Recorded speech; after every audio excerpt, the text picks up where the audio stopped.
Heute tauchen wir ein in ein Thema, das für viele Deutsche ein ständiger Begleiter ist: die Bürokratie. Was meinst du, wie wirkt sich das auf das Lebensgefühl der Menschen hierzulande aus? Bürokratie und Lebensgefühl. Eine interessante Mischung. Ich glaube, viele Menschen empfinden die deutsche Bürokratie als äußerst komplex und manchmal sogar frustrierend. Aber irgendwie gehört sie auch zu unserer Kultur, oder? Absolut. Manchmal hat man das Gefühl, die Bürokratie ist so etwas wie ein zusätzliches Familienmitglied, das man nie eingeladen hat, aber das immer da ist. Ja, und man könnte fast meinen, dass die Deutschen sich an ein gewisses Maß an Bürokratie gewöhnt haben. Es gibt ja das Klischee, dass wir Deutschen alles sehr genau und ordentlich haben wollen.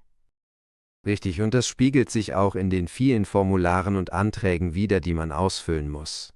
Aber das hat ja auch seine Vorteile. Auf jeden Fall. Eine gut funktionierende Bürokratie sorgt auch für Transparenz und Rechtssicherheit. Es kann beruhigend sein zu wissen, dass alles seine Ordnung hat. Dennoch, wenn man an die langen Schlangen im Bürgeramt denkt oder an die ewige Suche nach dem richtigen Formular, kann das schon nerven. Da stimme ich dir zu.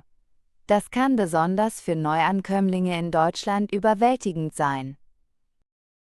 Aber andererseits, wenn man sich erst einmal zurechtgefunden hat, kann es auch befriedigend sein, wenn alles reibungslos funktioniert. Und wie ist das mit dem Lebensgefühl? Denkst du, die Bürokratie beeinflusst unser Wohlbefinden? Definitiv. Es gibt ein gewisses Sicherheitsgefühl, das damit einhergeht. Aber auch Stress, wenn es kompliziert wird. Ich glaube, es ist ein Balanceakt. Vielleicht ist es auch so, dass die Bürokratie eine Art von Struktur gibt, die viele Menschen brauchen. Man weiß, was zu tun ist, und das kann eine gewisse Ruhe mit sich bringen. Da sagst du was Wahres. Vielleicht ist die Bürokratie für uns Deutsche auch eine Art von kulturellem Ritual. Ein bisschen so wie zu wissen, dass man jeden Sonntag seinen Tatort schauen kann. Interessanter Vergleich.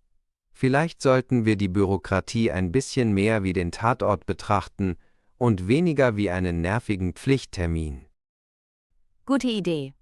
Vielleicht könnten wir uns alle mal ein bisschen entspannen und das Ganze mit mehr Gelassenheit sehen. Abschließend bleibt die Frage an unsere Zuhörer: Wie empfindet ihr die Bürokratie in eurem Alltag? Ist sie für euch eine Belastung oder gehört sie einfach dazu? Schreibt uns eure Meinung.